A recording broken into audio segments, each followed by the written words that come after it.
Hey everybody, Jillian here for Illustrated Faith's Print and Pray Shop, and today I'm going to be using Elaine Davis's new print and pray set called Try Something New for my Bible journaling process video. And in my video today, I'm going to do just that. I'm going to try something new. So let me give you a quick peek at Elaine's new set. It comes with 3 sheets of ephemera and has a devotional from Elaine, and this is a great jumping off point. And the third page has washi strips, jumbo grid labels. I already typed my verse onto this one. And then she has a coordinating patterned paper set that is sold separately, and I just printed out the one sheet from that. Of course, if you want to check out Elaine's set, we will have it linked down in the video description below for you. Okay, so the something new that I'm going to try is I'm going to paint the entire page in my Bible with a pop of color to use as a foundation for Elaine's pieces. So I'm going to start by putting my Bible mat underneath my page so I don't get paint on any of the pages underneath. And then I'm going to take a flat brush with some white acrylic paint and just drag that along the outer edge of the page. Once that's done, I'm going to take an even skinnier brush and use this really pretty fuchsia paint and paint a thin line, not on top of the white paint, but just inside it. And it's totally okay that it's not perfect. It's meant to look playful and wonky and fun, so I'm not worried about perfection here. And I am going to have to go over this pink line once I add my final color. Next up, I'm going to add some Sherbet colored acrylic paint from Target, and I realized after the fact that I used a dry brush for all of these paints, and I didn't mean to do that, but it's probably for the best, especially with this pink color. So you can see here I'm cutting in next to that fuchsia and I covered it, so I'm definitely going to have to go back. And then to get inside closer to the binding, I switched to a smaller paintbrush. I did get some paint on the facing page, but it's totally okay. It doesn't bother me.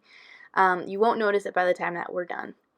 So like I was saying about the dry brush, this page is totally saturated with paint, and I think if I had added any more water to the acrylic paint, that it probably would have torn as I was handling it. So now that the white paint is probably dry on the outer edge, it dries pretty fast. It's just a cheap craft paint.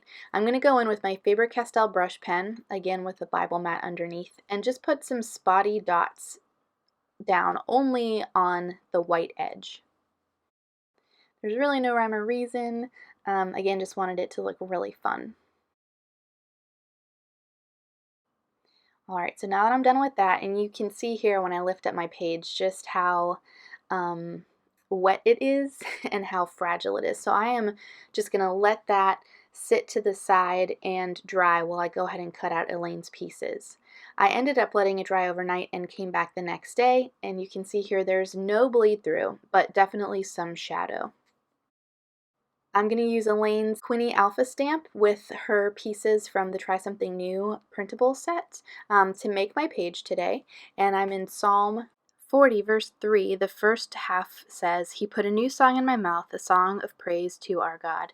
And so I grabbed the ukulele that Elaine included with her set and layered that with some of her florals and this jumbo grid label.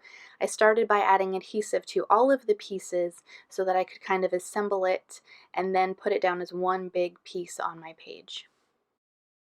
I love how colorful this set is, and it totally pops off of this pink background.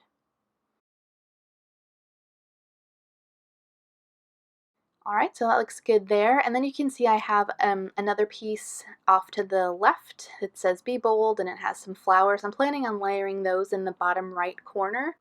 And I'm going to go ahead and put them down just to get a visual to see where I should start stamping and kind of like space plan the rest of my page.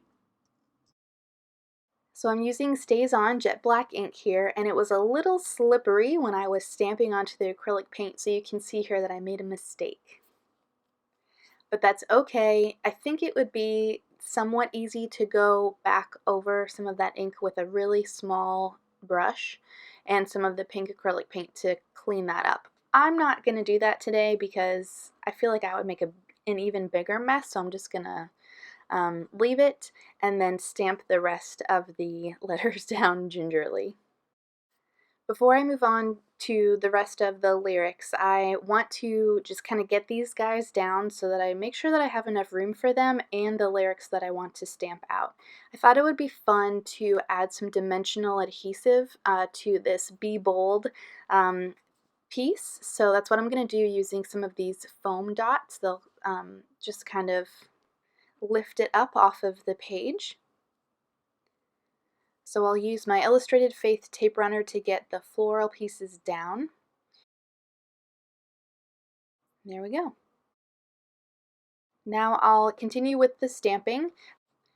And because I want to make sure that I have enough room for this final word chains, I'm going to start with the S and spell it backwards because I don't want to find that I start with the C over on the left and then get to that floral and I'm out of room. Alright, so now that I've finished my stamping, I have a little bit of room at the bottom, so I'm going to grab my date stamp and a pen. It's a ZIG Vellum Writer, and this can write on top of mixed media like this. A typical pen would probably get kind of gunked up if you were to use it on acrylic paint, but this just kind of glides on it, so I'm going to add it, use it for some additional journaling.